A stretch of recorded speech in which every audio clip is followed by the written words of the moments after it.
Ngala bang gala jen let shinga ngwe athok lai wen me ni nan nakhu acha akhu lo hokain thok la de namme ji pi tin sia kasaw la pyin ni so de ni du ni myat ji pi song twa da ne tpyain net the kansa tai a hlep pyaung nga ngala bang ma titi tata ko phit pon la ro ma ba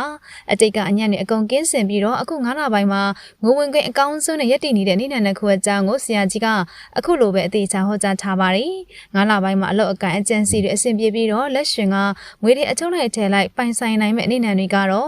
နံပါတ်1တင်းနှလာသားသမီးများတင်းနှလာသားသမီးတွေကလွင်ခဲ့တဲ့လေးလပိုင်းကာလအတွင်းမှာပြဿနာတွေအခက်အခဲတွေအနှောက်အယှက်တွေနဲ့စိတ်ရှုပ်ထွေးပြီးတော့ပြင်ပန်းခဲ့ရတဲ့သူတွေဖြစ်ပါတယ်။ဒါပေမဲ့အခု9လပိုင်းမှာတော့အားလုံးလွတ်စင်ပပျောက်သွားတော့မှာပါ။ဆရာကြီးရဲ့ဟောပြောချက်အတိုင်းရက်တက်နေတဲ့လုပ်ငန်းတွေအဆင်မပြေဖြစ်နေတဲ့ကိစ္စတွေအားလုံးပြန်လည်ပွင့်လန်းလာပါလိမ့်မယ်။နယ်ပယ်အစ်စ်မှာလုပ်ငန်းအစ်စ်တွေစတင်မှုစူးစမ်းနေသူတွေအတွက်လည်း9လပိုင်းကအကောင်းဆုံးအချိန်ကာလတစ်ခုဖြစ်ပါတယ်။ငွေကြေးနဲ့ပတ်သက်ပြီးတော့ကိုပိုင်လုပ်ငန်းတွေကနေဝင်ငွေတွေတိုးပွားနိုင်ပေမဲ့သူတစ်ပါးကိုချင်းကားထားတာမျိုးသူတစ်ပါးစီမှာရင်းနှီးမြှုပ်နှံထားတဲ့ကိစ္စမျိုးတွေကနေငွေတွေရက်တက်နေတတ်ပါတယ်။ပြောရရင်တော့9လပိုင်းကတင်းနှလာသားသမီးတွေအတွက်သူများအလုပ်တွေထက်ကိုပိုင်လုပ်ငန်းတွေလုပ်ဖို့အကောင်းဆုံးအချိန်ကာလတစ်ခုဖြစ်ပါတယ်။မြစ်တာရေးနဲ့ပတ်သက်ရင်လည်းသူများစီကမျှော်လင့်တာထက်ကိုပြန်ချစ်ပြီးကိုအတွက်ပဲရင်းနှီးမြှုပ်နှံတာကအကောင်းဆုံးပဲလို့လည်းဆရာကြီးကဟောပြောပေးထားပါတယ်။9လပိုင်းမှာငွေကန်တင်မဟုတ်ပဲမြစ်တာရေးပါကန်ကောင်းခြင်းနဲ့ဆိုရင်တော့မြစ်တာတုပ်ကိုနာရွတ်ဖတ်ပူဇော်ပြီးတော့ကန်တွေမြင့်တင်လိုက်ပါ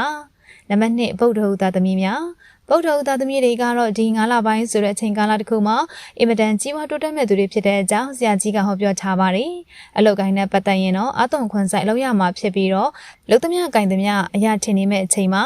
အလောက်ကြီးများလုံးလို့ပြင်ပန်းတယ်လို့ညှဉ်းညူနိုင်ပေမဲ့အလောက်လောက်ရတဲ့လောက်ဝင်ငွေတွေကလည်းများပြားနေမှာမလို့လုံရတာနဲ့တန်းတဲ့အချိန်တစ်ခုဖြစ်ပါတယ်ကိုစူးစမ်းရင်စူးစမ်းတဲ့လောက်ဝင်ငွေတွေတိုးပွားပြီးတော့ငွေထုတ်ကြီးပိုက်ထားရသလိုစီးစိမ်ချမ်းသာတွေခံစားရမှာဖြစ်ပါတယ်